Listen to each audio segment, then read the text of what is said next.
중국 고비 사막과 내몽골 부근에서 발생한 황사가 내일쯤 우리나라 상공을 지난다고 합니다.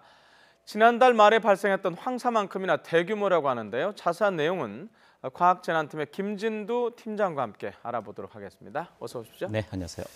자, 지금 외신을 보면 중국 북부에 대규모 황사가 발원을 해서 청색 경보가 발효가 됐다고 하는데 청색 경보면은 가장 높은 거예요?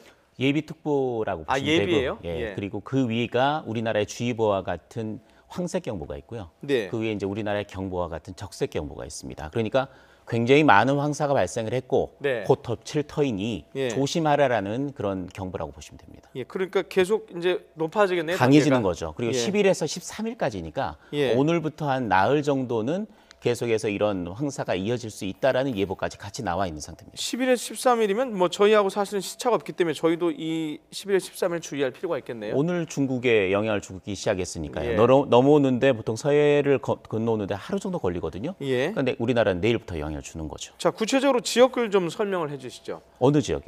저 중국. 중국에 예. 지금 황사가 발생할 수 있는 지역이 크게 세 군데 정도가 있습니다. 네. 하나는 고비 사막이 되겠고요. 예. 그다음에 내몽골 지역이 한 군데가 있습니다. 네. 그리고 또 한 가지 요즘 들어서 많이 황사가 발생하고 있는 지역인데 네. 중국 북부 지역입니다. 보시면 예. 왼쪽 편에 돼 있는 그 신장지구 그쪽이 신장 위구르 자치구죠. 그 지역이 고비 사막 정도라고 보시면 되겠고요. 예. 고비 사막과 내몽골 쪽으로 조금 더 안쪽으로 들어오면 되겠고요. 예. 그다음에 산둥반도 위쪽에 베이징 북쪽으로 돼 있는 곳이 중국 북부 지역. 그러니까 최근 들어서는 고비 사막 내몽골 지역이 과거에도 계속해서 황사 발원지였다면 네. 최근엔 중국 북부 지역도 굉장히 강력한 황사가 많이 발생하는 지역으로 늘어나고 있는 추세라고 보시면 됩니다. 자, 저 그래픽으로 보면은 상당히 지금 지역이 넓은데요. 네. 지난달 28일에 대규모 황사가 있었는데 그때도 뭐 최악 저희가 그렇게 표현을 했지 않습니까? 중국 내부가 최악이었었죠. 아, 저희는 그렇지는 않았습니다. 우리나라 쪽으로 그게 넘어오지는 않았고 일부가 네. 약간의 영향을 줬는데요. 그때와 지금하고 약간 상황이 다릅니다. 그래픽 준비했는데 함께 보실까요? 예, 예. 당시 상황 그래픽을 보시면 네. 그때는 지금보다는 약간 북쪽으로 좀 치우친 걸 보실 수가 있을 겁니다. 예. 우리나라 쪽 들어오는 게 우리나라 쪽이 아니라 북한 위쪽으로 통과하는 그런 모습을 볼 수가 있는데요. 예. 이번에 발생한 황사는 지난번보다는 약간 남쪽으로 쳐져 있습니다. 베이징 쪽을 보시면 산둥반도 아래쪽까지도 약간 내려와 있지 않습니까? 네. 그러니까 이번에는 우리나라에 지난달 말보다는 우리나라에 영향을 줄 가능성이 상당히 높은 거고 네. 지난 금요일에도 황사가 굉장히 심했지 않습니까? 네. 오전에는 괜찮다고 오후 들면서 미세먼지 주의보 경보까지 서울에도 내려질 정도였는데 네. 그때와 비슷하거나 조금 더 강한 세기의 황사가 나타날 가능성도 있습니다. 저게 지금 남쪽으로 치우쳐서 그렇다는 약간 좀 더 뜻인가요? 내려왔기 때문에 좀 더 많은 황사가 우리나라를 직격할 가능성이 높아진 거죠. 자, 이제 관심은 일단 내일쯤부터 영향을 준다는 거 아닙니까? 황사가 영향을 주는 건 내일입니다. 내일 뭐 정확하게 혹시 시간이 나왔나요? 그렇게 오전이나? 나오지는 않았는데 예. 저기압이 통과한 뒤에 보통 황사가 나타나거든요. 예. 그러니까 저기압이 통과하는 시기가 비가 오늘 밤에서 시작을 해서 중부지방은 내일 새벽에 그칩니다. 네. 그리고 남부지방은 내일 아침에 그치는 걸로 돼 있거든요. 그러니까 네. 중부지방은 내일 아침쯤이면 황사가 나타나기 시작할 거고 예. 남부지방은 내일 오전 중에 황사가 나타날 수 있다라고 보시면 됩니다. 자, 그러니까 비가 그치고 황사가 시작된다 이렇게 그렇습니다. 보면 되는 겁니까? 아, 자, 봄만 되면 이렇게 황사가 자주 나타나는데 지금 이번에도 벌써 몇 차례 왔잖아요. 실제로 황사가 심하게 나타난 건 2차례. 두 차례. 약하게 미세먼지 농도만 좀 높아진 건 1차례 정도입니다. 예. 자, 예상하기 어렵겠지만 몇 번이나 더 황사 맞아야 또 봄 지나갈까요? 보통 예. 평균적으로 봤을 때는 봄철에 한 3차례 정도, 3차례에서 4차례 사이 서너 정도쯤 차례. 우리나라에 영향을 준다고 보시면 되겠는데요. 네. 내일 우리나라에 황사 한 차례 정도 더 나타난다고 하면 네. 앞으로 4월 중에 황사가 가장 잦은 달이 4월입니다. 4월. 3월과 5월은 상대적으로 빈도나 날짜 일수가 좀 줄어듭니다. 따라서 4월 중에 한 차례 정도 더, 그리고 5월 초반 정도쯤 되면 약하게 있을 가능성, 이 정도로 보시면 될 것 같습니다. 자, 그러면 한두 차례 정도 예. 더 겪어야 이번에 오는 거 빼고 그렇죠. 그렇게 되는 거죠. 자, 저희 그 캐스터가 얘기하기를 황사는 기상캐스터가 아까 얘기하는 걸 보면 황사는 본격적으로 내일 온다고 그랬고 네. 저도 그렇게 얘기를 그렇죠. 했는데요. 근데 오늘 밤에 비가 오잖아요. 네. 근데 이게 흑비라고 보도가 나와요. 흑비, 황사비라고 그럼 하죠. 이게 황사예요? 황사가 섞여 있는 겁니다. 그러니까 정확히 예. 아셔야 될 거는 예. 황사는 그 모래먼지라고 보시면 됩니다. 네. 미세먼지라고 보시면 되는 건데 네. 미세먼지가 나타나서 미세먼지가 시야를 가리는 현상이 황사로 인한 미세먼지 증가 현상입니다. 네. 황사를 우리가 볼 수 있는 거는 시야를 가렸을 때 아, 황사가 나타났구나라고 볼 수 그렇죠. 있는 거죠. 그런데 예. 문제는 비가 내릴 때는 안 보입니다. 예. 황사로 인한 시정 저하 현상이 안 보이는 거죠. 비가 내려도 보이는 게 있습니다. 자동차 비 지나가고 그렇죠. 나면 거기 그렇다면 시커매요.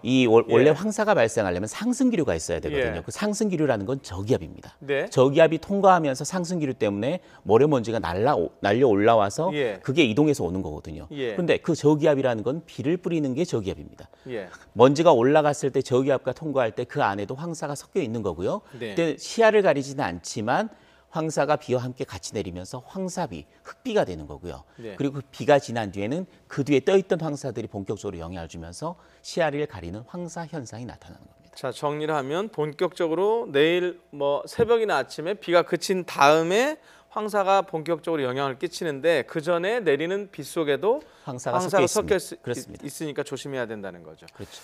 자, 미세먼지도 같이 들어옵니까? 황사와 함께? 황사는 미세먼지입니다. 예. 미세먼지 안에 황사가 들어가 있는 겁니다. 네. 미세먼지라는 거는 지름이 10마이크로미터 이하인 걸 미세먼지라고 하거든요. 네. 굉장히 작은 미세먼지입니다. 그 안에 미세먼지의 종류 중에 황사도 섞여 있습니다. 네. 그 외에 중국발 스모그나 우리나라 자체적으로 발생한 그런 미세먼지들 다 합쳐서 미세먼지가 되는 거고요. 네. 황사도 미세먼지 일종입니다. 예. 대신 미세먼지보다 더 작은 초미세먼지에는 황사가 속하지 않습니다. 네. 황사는 조금 크기가 큰 거라서 대부분 미세먼지 농도가 높아지지 황사가 오면 초미세먼지 농도가 높아지진 않습니다. 하지만 중국발 스모그하고 우리나라 자체 발생한 그런 그 오염 물질 중에는 미세먼지도 많지만 초미세먼지도 많습니다. 그런 네. 차이가 있습니다. 아, 어쨌든 미세먼지, 초미세먼지 다 황사 다 안 좋다고 봐야 되는 거죠. 황사는 미세먼지 일종인 거고 예. 미세먼지하고 그러면 황사도 안 좋고 예. 미세먼지도 안 좋은 겁니다. 그러니까 네. 미세먼지 둘 다 미세먼지이기 때문에 호흡기에 거르지 않고 들어가기 때문에 결정적으로 다 안 좋은 거죠. 예. 초미세먼지는 더 안 좋은 거고. 예. 예. 자, 그 어쨌든 오늘 밤부터 이제 비가 내리는데 흑비가 내리면 어쨌든 그것도 맞으면 좋지 않겠네요. 황사가 섞여 있는데 어떤 종류의 먼지가 섞여 있는지 우리가 그걸 알 수가 없습니다. 발원지에서 예. 어떤 오염 물질들이 올라갔는지 모르기 때문에 황사비도 맞으면 건강에 좋지가 않습니다. 일반적인 비하고는 전혀 다르고 네. 오히려 몸에 안 좋은 성분들이 들어있을 가능성이 더 높습니다. 예. 자, 생활과 관련해서 몇 가지 여쭤봐야 될 것 같은데 네. 황사가 많은 날이 왔어요. 예를 네. 들면 내일 같은 날 비 그치고 나무가 많아서 공기가 좋은 수목원이나 숲 같은 곳에 놀러 가요. 그 괜찮습니까? 날씨.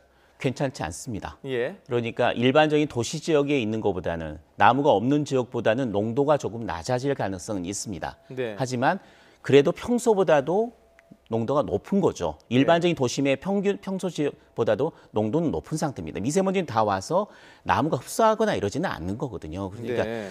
그 도심 지역보다는 숲속이 훨씬 낫긴 하나 예. 일반적인 평균적인 날씨에 그런 미세먼지가 없는 날보다는 안 좋습니다. 그러니까 이럴 때도 뭐 숲속이나 이런 데 가면 좀 좋아지겠지라는 생각은 하지 않는 게 좋을 것 같습니다. 예.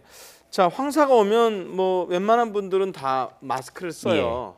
쓰는 게 안 쓰는 것보다 나은 거죠. 써야 됩니다. 아, 반드시 반드시 가능하면. 써야 합니다. 야, 예. 그러면 어떤 뭐 저는 좀 일반적인 마스크를 쓰는데요. 좀 좋은 걸 써야만이 황사, 미세먼지를 막을 수 있다고 그러는데 어느 정도 수준을 써야 되는 거죠? 일반적인 마스크를 쓰시면 아무 소용이 없습니다. 그냥 안 쓰는 안 것과 쓰고 똑같아요? 다니시는 것과 아, 똑같습니다. 그렇습니까? 오히려 불편할 뿐이죠. 아, 그래요? 네. 미세먼지를 막으려면 황사도 아까 말씀드렸지만 미세먼지라고 했는데 미세먼지를 네. 막으시려면 KF라는 식약처 인증을 받은 제품을 써야 됩니다. 코리아 필터입니다. 예. 코리아 필터인데 제품 KF가 코리아 필터의 그렇습니다. 약자다 이거죠. 그게 80 이상인 거를 쓰시면 됩니다. 뒤에 숫자가 붙은 거는 미세먼지가 있었을 때 네. 들어오는 미세먼지를 80% 이상 막을 수 있으면 80이 붙는 거고요. 예. 94% 이상을 막을 수 있으면 94가 붙는 거고요. 예. 99% 이상 되는 건 이건 바이러스까지 막을 수 있습니다. 예. 그럼 99가 붙는 겁니다. 근데 적어도 80 이상인 제품, 식약처 인증을 받은 KF 80 이상인 제품을 쓰셔야지만 미세먼지로부터 내 호흡기 건강을 지킬 수 있습니다. 네. 자, 오늘 밤에 비 온다고 했으니까 오늘 아마 세차장에 그렇게 많이 안 가실 거예요, 맞죠? 흙비가 내리기 때문에 오늘 세차하셨다면 밤에 비가 맞으면 굉장히 많은 흙이 예. 내일 아침에 묻어 있다라는 걸 보실 수가 있을 자, 겁니다. 내일 이제 오늘 밤에 비를 맞았어요. 네. 차가. 그럼 세차를 해야 되지 않겠습니까? 내일 바로 하셔야죠. 비가 그친 뒤에 황사가 있지만 황사는 그 흙비처럼 그렇게 묻는 형태가 아니고 네. 대기 상태에 떠 있는 상태이기 때문에 차의 외양에 그렇게 큰 영향을 주지는 않습니다. 따라서 흙비가 묻어 있는 상태보다는 오히려 빨리 세차를 하고 예. 다음에 이제 황사가 지나간 뒤에 한 차례 정도 더 해주시는 게 좋습니다. 예. 자, 알겠습니다. 지금 뭐 오늘 밤에 흙비, 내일 황사가 본격적으로 온다는데요. 자, 생활하실 때 주의하시고 참고하셔야 될 것 같습니다. 지금까지 과학재난팀의 김진두 팀장이었습니다. 고맙습니다.